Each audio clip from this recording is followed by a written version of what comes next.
I'm Heather, 27 years old, and just weeks ago I witnessed something extraordinary. My own mother stood frozen in my doorway, her expression resembling someone who'd stumbled upon a crime scene I'd meticulously arranged for her discovery. The spare key clutched in her trembling hand seemed to burn her fingers. Her eyes swept frantically across every corner of my apartment, and for the first time in my entire existence, genuine fear flickered across her face as she contemplated what I might truly be capable of doing. That precise moment marked when I finally reclaimed my freedom. But the journey to that moment didn't begin with panic etched across her features. It began much earlier, with the sound of a key turning in a lock that should have belonged to me alone. I'd arrive home from work only to discover the lingering scent of food suspended in the air like invisible evidence. My laptop would be angled differently on the desk, subtly but unmistakably moved. My laundry basket sat a little too neatly positioned, tucked away with care I never showed it. There were no shattered windows or forced entries, just these tiny, smug indicators that someone had invaded my space and felt entitled to leave everything somehow improved from how they'd found it. Each time I tried to confront her about these intrusions, the same rehearsed response emerged. "I'm your mother. Worrying about you is what I do. I'm simply helping you." She delivered these words as though they formed some magical incantation that granted her permission to cross any boundary she desired.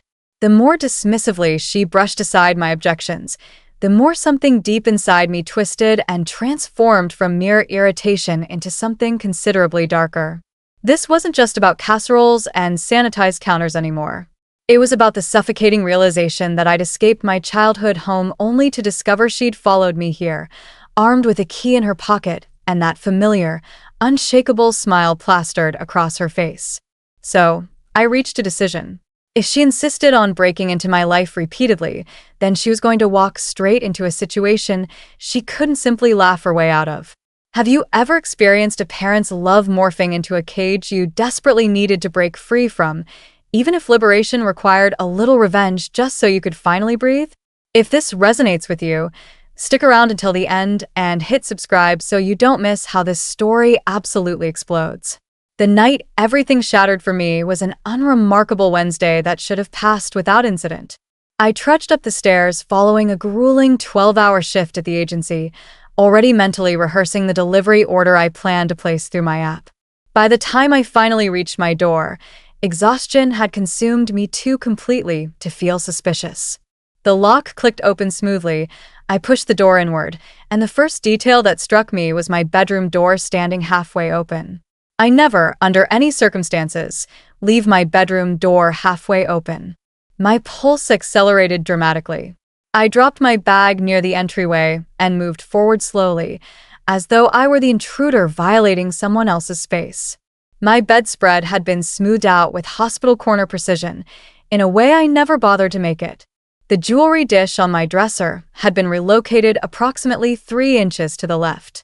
The small box where I stored old letters and several private photographs sat slightly ajar, its lid betrayed by a narrow gap. She hadn't merely checked whether I was eating properly. She had systematically gone through my personal belongings.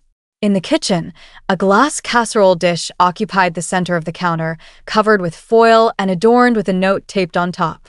"You never eat enough, love you." The words blurred momentarily as anger pressed hot and insistent against my skin. "Love you." As if love somehow granted her permission to march into my apartment and audit my life whenever boredom or loneliness struck her. For one disorienting second, I was 17 again, standing paralyzed in my childhood bedroom with my diary splayed open on the floor, my handwriting exposed to her scrutinizing gaze. I could still hear her voice from that distant day, delivered so casually it sliced like a knife through my sense of privacy. "If you don't have anything to hide, why are you locking this?" She'd smiled then, as though she were teaching me some valuable lesson rather than violating my trust. Now, years later, her voice echoed through my head as I stared at that opened box on my dresser. Same manipulative move, just a different zip code. I grabbed my phone before second thoughts could paralyze me and hit call. She answered on the second ring, her voice bright and artificially cheerful. So, How's my hardworking girl doing? Did you see what I left for you? Yeah, I saw the food, I said, forcing my voice to remain level and controlled. And I also saw the fact that you were in my bedroom, going through my things. A tiny pause followed, just long enough to confirm she knew exactly what I was referring to.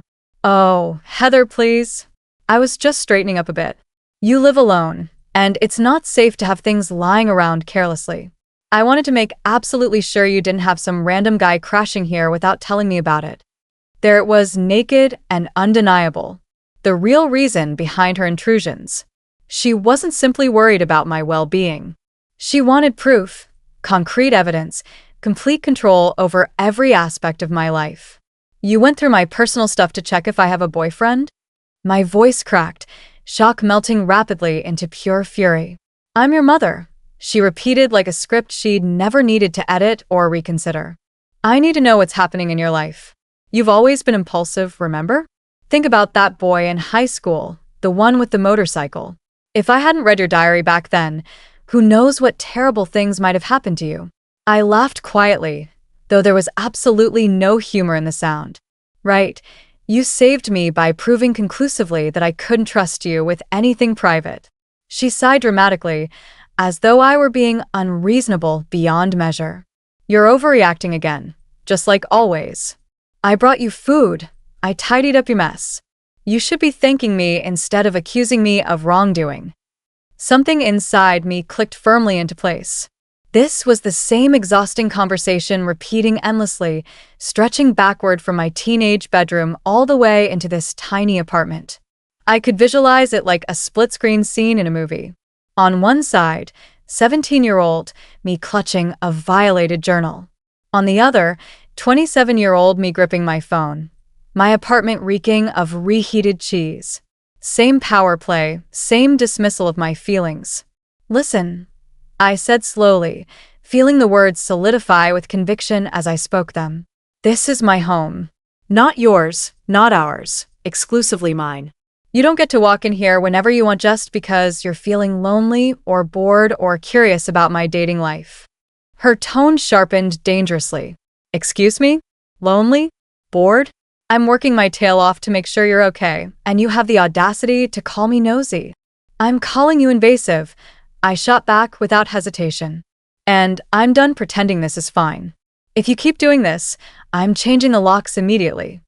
Real silence followed. I could practically hear her pride bristling through the phone connection. You would change the locks on your own, mother? She finally said, disbelief laced heavily with outrage. After everything I'd done for you? Who co-signed your lease? Who helped you scrape together your deposit? You would actually shut me out. For one brief moment, guilt pricked sharply at me. She had helped, that much was true. She'd always helped, but her assistance came with strings attached, with conditions, with keys she refused to surrender. Help nonetheless, but help that demanded constant payment. I don't want to shut you out, I said, my jaw tight with tension. I want you to knock first, to call ahead, to treat me like an actual adult instead of a teenager under constant surveillance. She laughed, but this time there was a cutting edge to it. You're being dramatic, Heather. This isn't some television show. Stop threatening me with locks and just accept that I know what's best for you. Something in me cooled into icy determination. I glanced around at my rearranged apartment and realized with absolute clarity that talking was never going to fix this. She'd heard my boundaries clearly and tossed them aside like junk mail. Okay, I said quietly. You've made your position really clear to me. Good, she replied with satisfaction. I'll come by tomorrow, and we can talk about this like civilized people. I'll bring groceries. No, he answered firmly. Don't come by at all. Not until you're willing to treat my door like it actually means something significant. Before she could launch into another self-justifying monologue, I hit end. The call cut off mid-inhale. I stared at my phone, my thumb still hovering over the screen, half expecting it to ring again immediately. It didn't ring. For the first time in my life, I had hung up on her. For the first time, I knew she was sitting somewhere staring at her own phone, wondering whether she'd pushed me too far. And for the first time, I decided that if she wouldn't respect my boundaries out of love, then she was going to learn them the hard way.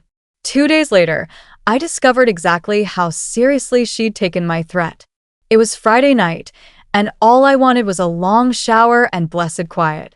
I climbed the stairs, my muscles aching from exertion, and stopped abruptly when I spotted a familiar car parked crookedly near the building entrance. My stomach tightened with immediate recognition. That was her car, unmistakably. Maybe she's visiting someone else, I told myself, even though I knew almost no one else in the building. Denial works best in the 5 seconds before everything collapses around you. I walked down the hallway, my keys clenched tightly in my fist. As I turned the corner, I heard laughter echoing from my apartment. From my apartment specifically. The door sat unlocked, standing slightly open. Every instinct screamed warnings at me. I pushed the door inward with just my fingertips. She was sitting on my couch like she lived there permanently, shoes kicked off, a mug cradled in her hand. Next to her, my younger sister Sophia scrolled through her phone, appearing comfortable and relaxed, as though this were some family hangout spot we'd all agreed upon. A grocery bag sat prominently on the table, my fridge door still hanging halfway open. My brain went completely blank for a second. "What are you doing here?" I managed to ask. My mother sprang up instantly, that bright, rehearsed smile snapping into place with practiced ease. Surprise. "Look who I brought to see your place finally." She gestured around the room like a realtor showing property. "I told her you've been so busy, and she should come over instead of driving all the way back to the suburbs." Sophia lifted one hand in a half-hearted wave. "Hey Heath, long shift? Mom said you wouldn't mind if we crashed here for a bit." I stepped fully inside, shutting the door behind me with deliberate force, and suddenly the small apartment felt even more claustrophobic. "You have my number," I said slowly, carefully. "You could have asked permission first." My mom rolled her eyes just slightly, in that way she used to when I complained about curfew as a teenager. "If I had asked, you would have said no. You always say you're tired. You don't know what's good for you, but family time is good for you." The words landed with a heavy thud. There was again laid bare. She knew better than me. My refusal didn't count for anything in her calculations. Sophia shifted uncomfortably. "Mom said you've been working nonstop and not taking proper care of yourself," she added quietly. She made it sound like you were falling apart. The anger in my chest flashed white-hot. So that was the story she'd been spreading. In her version of events, she wasn't a controlling parent bulldozing my boundaries. She was a hero dragging her helpless daughter back from the edge of disaster. "Did she also tell you I explicitly asked her not to come over unannounced?" I asked, eyes locked firmly on Sophia. My sister glanced at our mom, then back at me. "She said you were just stressed and being a bit dramatic." Dramatic. The word tasted like acid on my tongue. For a moment, I saw the scene from above, like one of those multi-angle shots in a family drama. On one side, me standing with my key in hand and tension tightening every muscle. On the other, my mother, still half convinced she was the victim here. And Sophia, trapped between us, trying desperately to be the peacekeeper even as she was being used as backup. "Get comfortable, Sophia," my mom chirped, oblivious or pretending to be. "I brought stuff to make dinner. We'll cook together, eat, maybe watch something. It'll be fun. Heather, you can relax for once instead of pushing everyone away constantly." "Stop." The word came out sharper than I'd intended, but I refused to take it back. "You broken again. And now you're acting like I'm rude for not throwing you a welcome party." Her smile faltered noticeably. "Excuse me?" "You heard me," I said, my voice low but steady with conviction. "I told you not to come by without asking. I hung up on you because you kept ignoring what I need. And instead of listening, you brought my sister as a prop so you could pretend this was some cozy family visit." Sophia flinched as though I'd physically slapped her. "I'm not a prop," she murmured. "I know you're not," I said, softening just for her benefit. "That's why I need you to hear this. Mom keeps insisting she's just helping, but she's not. She's crossing lines that she knows full well I've set. She used you to make herself look less wrong." My mother's face hardened into something cold. How dare you speak to me like that in front of your sister? She snapped. I'm your mother. I don't need your permission to check on you. Yes, I replied. You do. That's exactly what you need. The air in the room thickened unbearably. Sophia put her phone down slowly, carefully. Mom, she said with obvious caution. Maybe you should have told her we were coming. Just a simple text would have been enough. My mother shot her a sharp look. Whose side are you on? There shouldn't have to be sides, I said. But you keep forcing one. For a second, it looked like she might storm out dramatically. Instead, she crossed her arms and sat back down with defiant finality. Fine. We're here now. We're staying. I already unpacked the groceries. Something inside me snapped completely. Then pack them back up, I said. You both need to leave immediately. You're not serious, she said, her voice rising. It's just one night. Exactly, I answered. One night where you could prove you respect me, and you chose not to.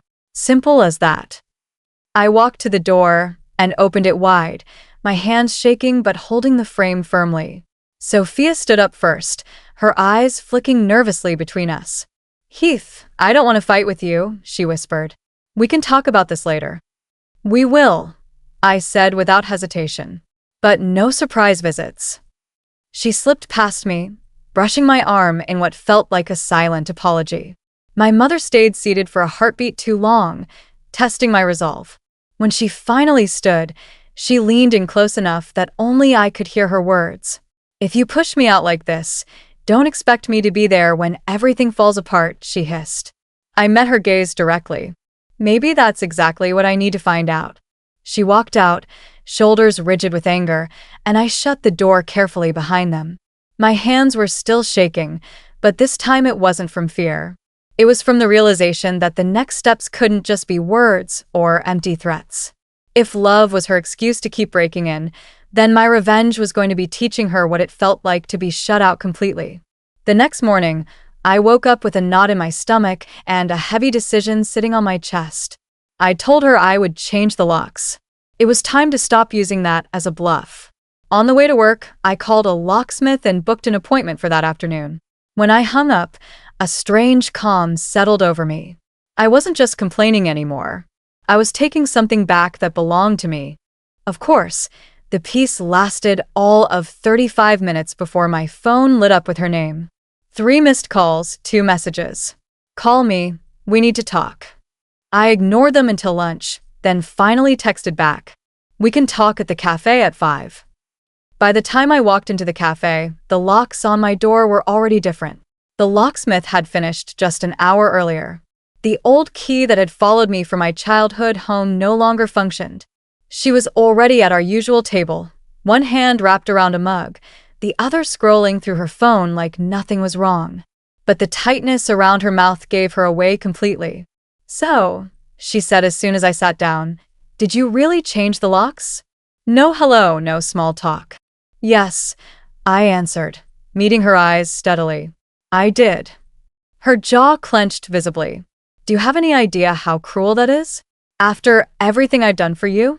I helped you move. I helped you decorate. I've been paying half your phone bill for years.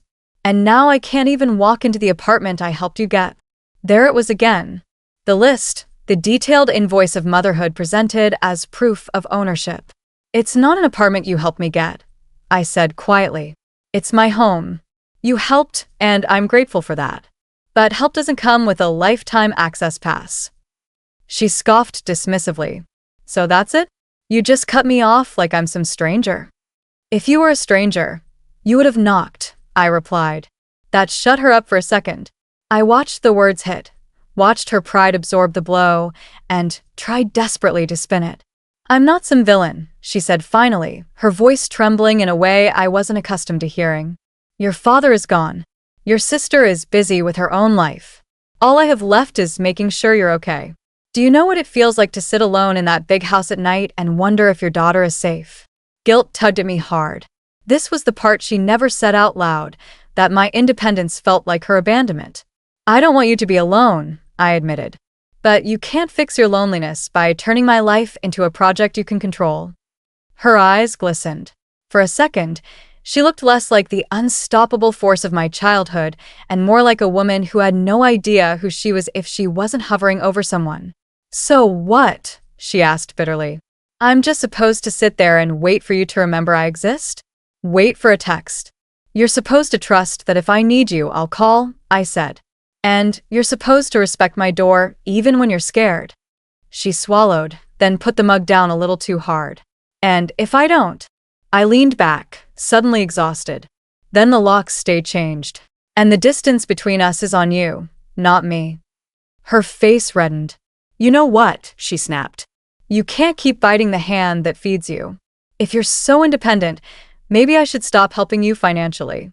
No phone bill, no emergency money, nothing. We'll see how grown up you really are." For a second, fear flashed through me.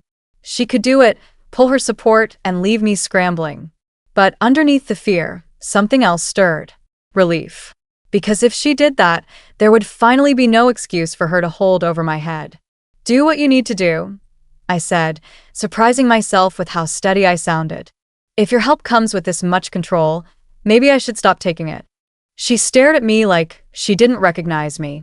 Then quietly she said, "You're really willing to throw away your own mother over a lock and a key?" I shook my head. "I'm willing to stop letting my mother treat my life like an open house." We sat in silence for a long moment. In my head, another scene played out, a parallel what-if running alongside this one. In it, I imagined not changing the locks. I watched myself come home 6 years from now to find her sitting on my couch, still rearranging my things, still reading my mail, still acting like my boundaries were cute suggestions. In that version, I was older, more tired, and even more resentful. I blinked and came back to the real cafe, to the real woman in front of me, to the very real key that no longer fit my door. "I'm not doing this because I hate you," I said softly. "I'm doing it because if I don't, I will start to." Her expression flickered, something fragile breaking through the anger. She opened her mouth, closed it again, then finally said, "I need time to think." She stood up, grabbed her bag, and left without hugging me. As the door of the cafe swung shut behind her, I realized the balance between us had shifted dramatically. The locks were changed. The threat of money being cut off hung in the air. And for the first time, she was the one on the outside looking in. But I also knew this wasn't over. Knowing my mother, she wouldn't accept this new reality quietly. And if she was going to keep treating my life like a game, then I was about to change the rules in a way she would never forget. By Monday, the silence between us had stretched into something thick and heavy. No calls, no texts. Just a few read receipts on messages I sent to Sophia, who responded with vague, neutral replies. "Mom is mad. She thinks you went too far. I'm not getting in the middle." It was exactly the kind of silence that made me nervous. My mother didn't do quiet. Quiet meant plotting. I needed to be one step ahead of her for once. So I called the only person who had watched this dynamic from the outside long enough to understand how twisted it was. My friend Paige. We met at a small coffee shop a few blocks from my place, the kind with wobbly tables and decent espresso. As soon as I finished dumping the whole story on her, she sat back, eyebrows raised. "She used your sister as a human shield," Paige said slowly, "and then threatened to pull your money when you set a boundary. That's not just overprotective. That's control." "I know," I sighed. "But if I say that to her, I'm ungrateful." Paige drummed her fingers on the table, a little spark of mischief lighting up her eyes. "Then maybe words aren't enough anymore." I frowned. "What do you mean?" "She thinks walking into your apartment uninvited is harmless, right?" Paige said. "Because in her mind, she's saving you. What if just once she walked in, and it cost her something instead of you?" The idea hung in the air between us, dangerous and tempting. "I'm not trying to traumatize her," I said, even as part of me wanted exactly that. "I just want her to stop." "Then give her a reason to stop," Paige replied. "You don't have to hurt her. You just have to make the consequences of her behavior land on her instead of you." We spent the next hour tossing ideas back and forth. Some were too harsh even for the angry part of me. Fake hospital calls, fake police reports. Others were too mild, the emotional equivalent of hiding casseroles. Eventually, the shape of a plan began to form. She uses that key like she's the landlord, Paige said. Fine, make it so the next time she uses it, she ends up in a situation she can't control. Embarrassing, scary, something that makes her realize this isn't her territory anymore. I thought about my building manager, who had already warned me once about unauthorized visitors after one of my mom's earlier appearances. I remembered the security cameras in the hall, the new policy about trespassing. What if I talked to the building manager? I said slowly, and explain that there's someone who keeps letting themselves in without permission. I tell him I'm handling it, but if she comes again, I want him to treat it seriously. Not like a cute mom thing. Paige's eyes widened. You want him to confront her? Not scream at her, I said. Just enforce the rules. Make it clear that from the building's perspective, she's not special. She's just someone breaking in. We layered more details on top. I would invite my mom over under the pretense of needing help, like I was finally caving and asking for support. She would show up, key in hand, smug in her victory, only to find the door already unlocked.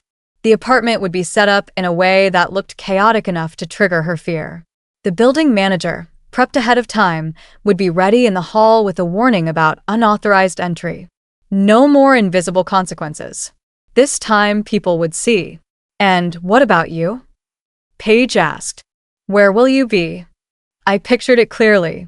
Me already inside, waiting, not like a helpless kid caught breaking curfew, but like someone who had carefully designed every beat of what was about to happen. I'll be right there, I said. Watching her walk into the mess she taught me to clean up my whole life. Paige studied me, then nodded slowly. You're sure you can handle the fallout? I thought about the threat to cut off money, the years of boundary pushing, the diary, the key. I thought about how she'd looked at me when she said I would regret pushing her away. I'm done living in fear of her tantrums, I said. If this makes her furious, fine. If it makes her finally see me as an adult, even better. Either way, I can't keep playing by her rules. Paige leaned forward, her voice dropping. Then you need one more thing. What? She smirked. You need to decide what you're going to say when she realizes it was all on purpose. When she looks at you and finally understands that you didn't just change the locks. You changed the entire game. I imagined that moment, her face, the realization, the outrage, the fear. For a second, I almost felt sorry for her. Then I remembered 17-year-old me holding that violated diary, 27-year-old me staring at my rifled drawers, and the sympathy faded. I'll tell her the truth, I said. That this was the only way left to make her feel what she's been making me feel for years. Paige exhaled. Then all that's left is to set the date. That night, back in my apartment, I stared at my phone for a long time before finally typing the message. Hey Mom, I know things have been tense. I hate fighting with you. Can you come by this weekend? I think I might really need your help. I hit send and watched the typing dots appear almost immediately. Of course, I'll be there. You know you can always count on me. She had no idea that this time she was the one walking into a trap. If you were in my place, how far would you go to teach a parent like that a lesson they could never pretend to forget? Saturday came faster than I expected. I woke up before my alarm, my heart already racing like my body knew what was coming. Today was the day my mother was going to walk into my apartment and finally feel something other than comfortable entitlement. First step was the building manager. I knocked on his office door mid-morning, palms slightly sweaty. Hey, I said when he looked up. I need to talk to you about something kind of serious. I explained carefully that someone had kept coming into my unit without permission using an old spare key. I didn't call her Mom. I called her an unauthorized person with a key I didn't give. I told him I'd already changed the lock, but that I expected she might try again, and I wanted the building rules enforced. He frowned. That's not okay. Family or not, nobody gets to bypass the tenant. If I see her or if security sees her using a key or messing with the door, that's trespassing. I can warn her. If she keeps it up, we escalate. Good, I said. I'm inviting her today so I can confront her. I just need you nearby.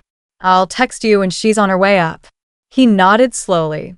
You sure you want to do this? I thought about it. She's acted like my home was hers.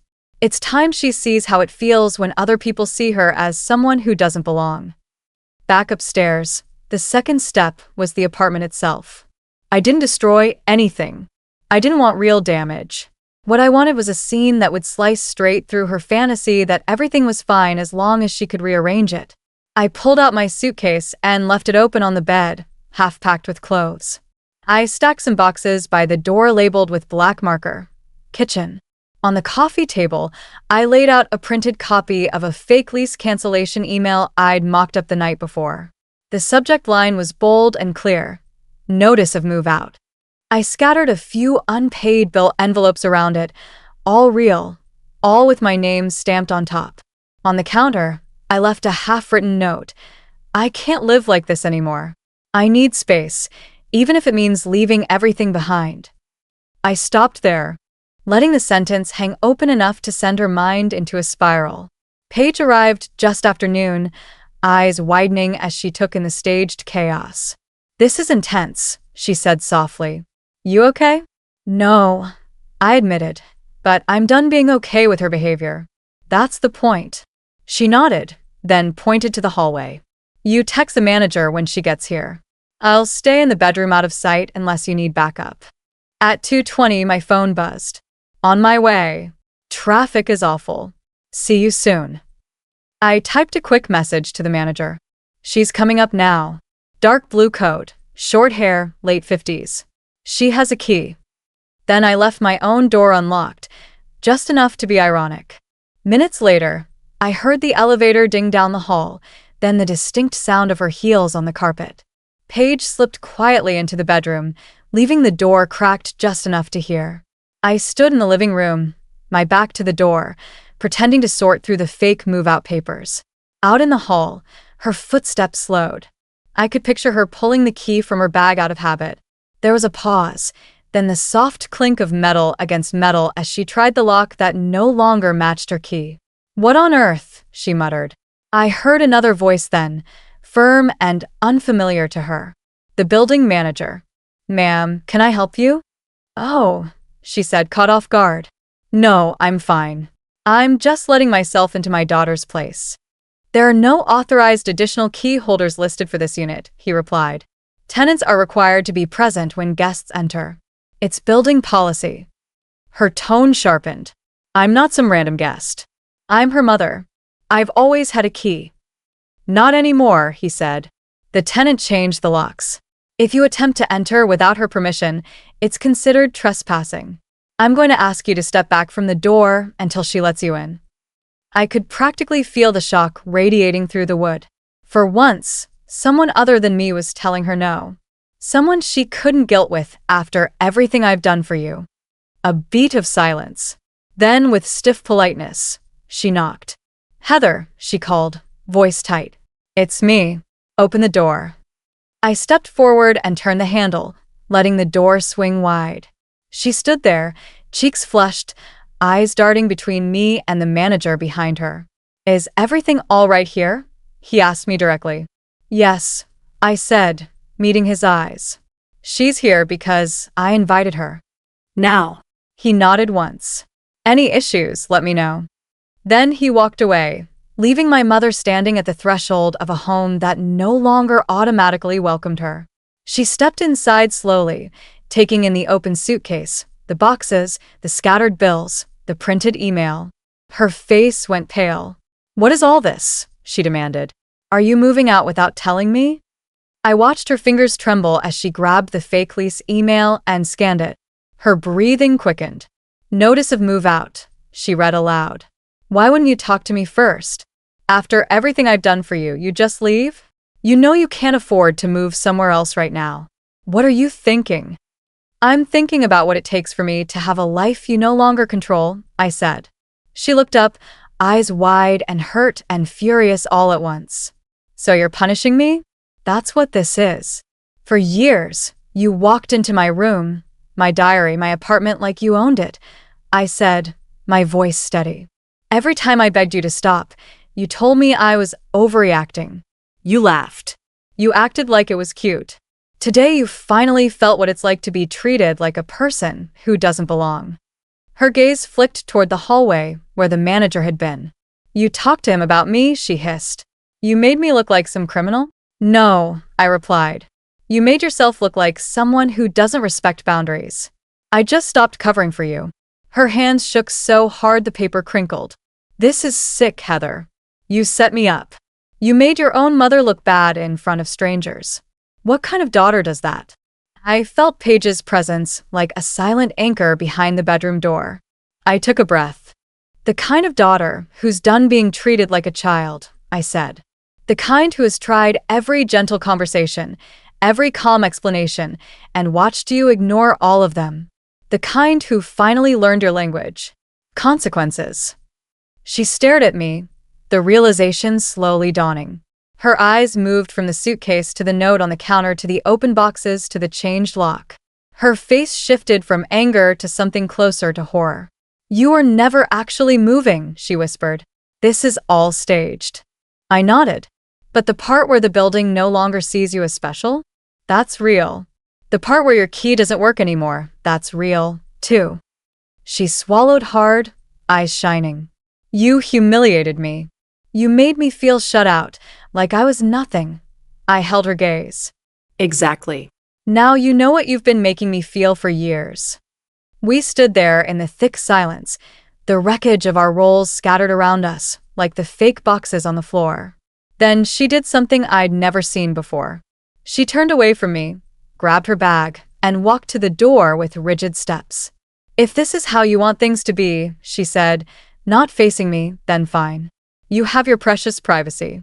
You won't have to worry about me breaking into your life anymore. Because I'm done trying.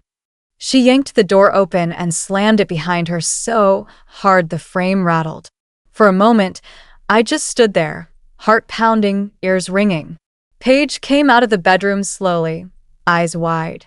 That was brutal, she said. But she needed to hear it. I nodded, though my throat ached. For once, I whispered, so did I. Somewhere down the hall, I heard the elevator doors open and close. My mother was gone, and for the first time, it felt like she couldn't just walk back in whenever she wanted. The revenge had landed. Now I had to live with what it changed. In the days after the confrontation, the silence that followed was different from the one before. Before, it had been loaded with threats and manipulation, with unspoken promises that she would show up anyway. Now it was heavy in another way. Final. She didn't text. She didn't call. No surprise footsteps in the hallway. No casseroles cooling on my counter. My door stayed exactly the way I left it every morning, closed. Sophia was the first to break. A week later, my phone lit up with her name. Hey, she said quietly when I picked up. Mom told me what happened, or at least her version. Let me guess, I said. I'm a heartless monster who embarrassed her in front of the entire building? Sophia sighed. She said you set her up, that you made her look like some intruder. She left out the part where she's been letting herself in for months. I leaned against the counter. Do you think I went too far? There was a pause. I think you finally did something that made her feel how intense this is for you, Sophia said. She's hurt, but she's also not denying what she did anymore. That's new. How is she? I asked despite myself. Angry, Sophia admitted, and embarrassed. Apparently, the building manager told her that if she tried to use a key again without you there, they could involve security. She keeps saying she never thought anyone would treat her like that she's not some criminal. A twisted part of me felt satisfaction. Another part felt a small, unwelcome pang. She's also freaking out because people at her book club heard her ranting about it, Sophia added. One of them told her she should maybe talk to someone about boundaries, like a therapist. She didn't like that. I almost laughed. The idea of my mother sitting in a therapist's office trying to justify reading her daughter's diary and breaking into apartments as love was surreal. Has she actually gone? I asked. Believe it or not, Sophia said. Yes. She's had 2 sessions. She came home furious the first time and quiet the second. She won't tell me what they talked about, but she keeps muttering about how nobody understands what it's like to be left behind by your own kids. The words hit me in the chest. Being left behind. I didn't do this to abandon her, I said slowly. I did it to survive her. I know, Sophia replied. But she's finally starting to realize that if she keeps acting like this, surviving her is all we're going to be able to do, not love her. Weeks rolled into a month. The anger in my chest cooled into something more complicated. I liked the quiet. I liked knowing my door was mine. But sometimes, late at night, I thought about her in that big house alone, staring at the same door she'd once walked through to read my diary, now waiting for a knock that didn't come. Then, one Sunday afternoon, my phone buzzed with a message from an unknown number. It's me. I got a new phone. I know I'm the last person you want to hear from, but I'd like to talk in person. Your choice. I stared at the screen for a long time. Then I typed back. Neutral place. The park by your old church tomorrow at 4:15. She was already sitting on a bench when I arrived the next day, hands wrapped around a paper cup of coffee. Even though it was warm out, she looked smaller somehow. Not physically, but in presence. I sat down on the opposite end of the bench, leaving space between us that felt more symbolic than physical. Thank you for coming, she said softly. I nodded, saying nothing. For a moment, we just watched people pass. Parents pushing strollers, teenagers laughing too loud, a little girl tugging her mother toward the swings. I talked to my therapist about you, she said finally. Well, about us. I raised an eyebrow. You actually went more than twice? She managed a weak smile. Apparently, I'm consistent when I'm mad enough. Her smile faded. She asked me a question I didn't know how to answer. She asked when I stopped seeing you as a person with your own life and started seeing you as something I needed to manage. Silence again. A bird hopped near our feet, then darted away. I told her I was just doing what mothers do, she continued. Checking on you, making sure you were safe, bringing food, using the key, reading the diary. She winced at her own words. She asked if I ever asked you what you needed instead of deciding for you. And I asked. She laughed bitterly. I didn't like her very much in that moment, but she was right. I've been acting like the only way I know how to love is to control. And when you pushed back, I panicked. I doubled down. I used money, guilt. Your sister. You humiliated me, I said quietly. For years you made me feel like my no didn't matter, like my door was just a suggestion. I continued. She nodded, eyes filling with something raw. And then you humiliated me back. She said, the building, the key, the fake move. I've never felt so shut out. It was like I was on the outside of your life looking in, and there was nothing I could do. I hated it. That's how I felt every time you walked into my space without asking, I replied. Outside of my own life, watching you rearrange it. We sat with that, the mirror finally visible between us. I'm not going to lie and say I'm grateful for what you did, she said. I'm still angry. I still think you went too far. But I also understand now that you meant it. That you weren't just being dramatic, that I really was crossing lines. I took a breath. I didn't do it to be cruel. I did it because talking didn't work. Boundaries only exist if there are consequences when they're crossed. I needed you to finally hit a wall you couldn't push through. Tears slid down her cheeks. And for once, she didn't hide them behind outrage. So what now? She whispered. Do I stay on the outside forever? Is that my punishment? I looked at her, really looked at her, not just as the villain of my story, but as a flawed human who'd been taught that control and care were the same thing. I don't want you gone, I said slowly. But I do want you different. She wiped her face, waiting. No more keys, I said. Ever. No surprise visits. If you want to see me, you call. You ask. If I say no, you accept it. No guilt. No invoices about the past, no threats about money. You treat my no like a full sentence, not an opening argument. And if I mess up, she asked, voice barely audible. Then you don't see me, I said. Because I'd rather have no mother in my apartment than have one who thinks she owns it. She flinched. But she didn't argue. And I'll hold up my side, too, I added. I'll call. I'll visit when I can. I won't disappear to punish you, but I will walk away if you make my life smaller when you're in it." For a long moment, she said nothing. Then she nodded once, like someone accepting a sentence they knew they'd earned. "Okay," she whispered. "I don't know if I can change overnight. I've spent my whole life thinking this was love, but I'll try. I don't want to lose you completely." I believed her. Not completely. Not blindly, but enough. Enough to give her a chance. Months later, the evidence of that promise began to show up in small, almost invisible ways. She called before she drove into the city. Sometimes I said yes. Sometimes I said no. When I said no, she didn't show up anyway. She sent texts instead of surprise casseroles. She asked grudgingly at first if I wanted advice before giving it. She stopped using my sister as a messenger or a shield. The building never saw her try to use a key again. Our relationship didn't turn into some perfect Hallmark reconciliation. There were still arguments, old habits flaring up, moments where her voice sharpened and mine did too. But there was also a new understanding, carved out of the pain we'd put each other through. She'd paid a price. She'd been embarrassed, confronted, forced to see herself as the intruder she'd always insisted she wasn't. She'd lost the comfort of walking into my life unchecked. She'd lost the role of the all-knowing mother who could always say, "I'm your parent, I know best," and expect it to end the conversation. I'd paid a price, too.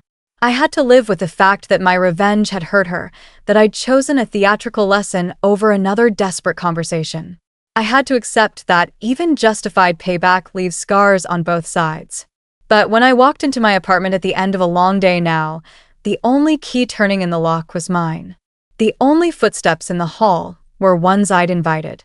The only voice inside was the one I chose to let in. And that, to me, was worth it. After everything that happened, I still don't know if you would have done what I did. Maybe you think I went too far.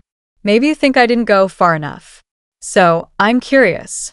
If someone you loved kept breaking into your life and ignoring every boundary you set, would you forgive them once they finally paid the price? Or would you keep the door closed for good?